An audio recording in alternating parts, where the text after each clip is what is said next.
Today's very latest news coming to you first from the fabulous Pattaya Media Group here in Pattaya. And if you could like and subscribe, that would be amazing. Thank you.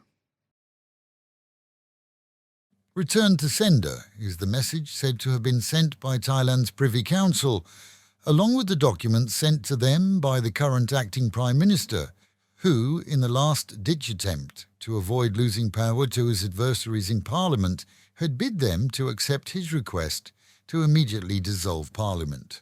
The last-ditch effort by the Thaksin-run Pheu Thai party followed the decision by the largest party in the House to support Colonel Nuchin in his bid to become Prime Minister for a 4-month period leading to the general election here. Pheu Thai had also vied for their support, but when it was obvious that they'd failed, they flicked the switch in an attempt to close down Parliament. Former Prime Minister Paetong Tang's fall from grace after being sacked saw the party left with very little in the way of options as its cling to power slipped from their grasp.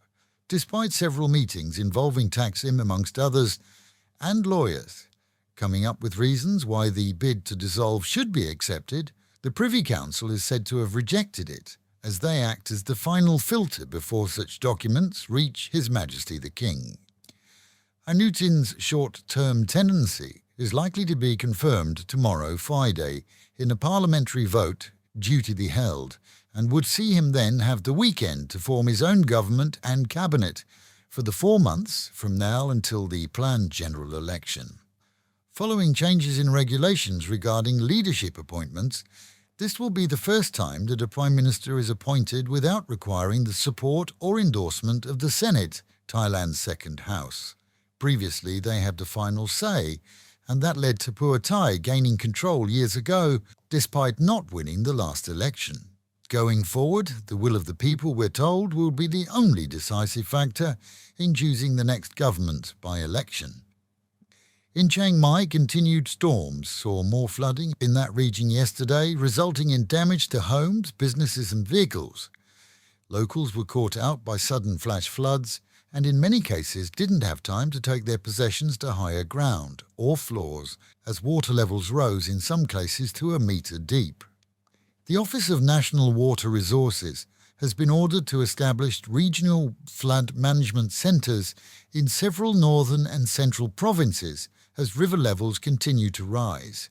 Of great issue now is the level in reservoirs, said to be fast reaching the maximum safe levels and soon to require the release of more water at dams, which will see downstream levels rise even more. Tropical storm Nong Fa caused severe flooding in the Pazak, Yong and Nan river basins. With many experts having Thai families, it's worth mentioning that this week saw the approval of a 1,000 baht subsidy per rai for rice farmers nationally. Claiming isn't complicated, but to do so, landowners have to register.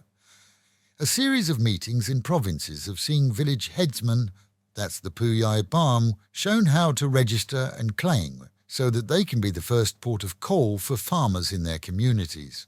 The maximum amount claimable is 10,000 baht, which is actually a considerable sum of money in rural regions, and the Farmers' Bank is already making transfers.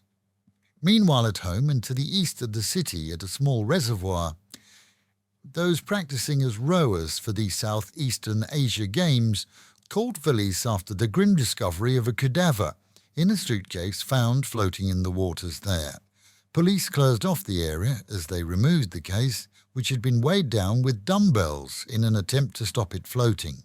Believed to have been that of a woman aged between 30 and 35 years, mainstream Thai media has reported the similarity to another similar discovery in nearby Ban Chang earlier this year. Same modus operandi for sure, and an investigation has been ordered by the provincial police commander. And with the metals promising highs today of 30 degrees dropping down to 25, rain this morning, otherwise a cloudy day and the real feel of up to 37. Local and national news today from Fabulous 103 FM and Fabulous Pattaya Media Group. And to get a notification every time we release another bulletin or program, like and subscribe to our channel, Fabulous Pattaya Media Group, by using the link below.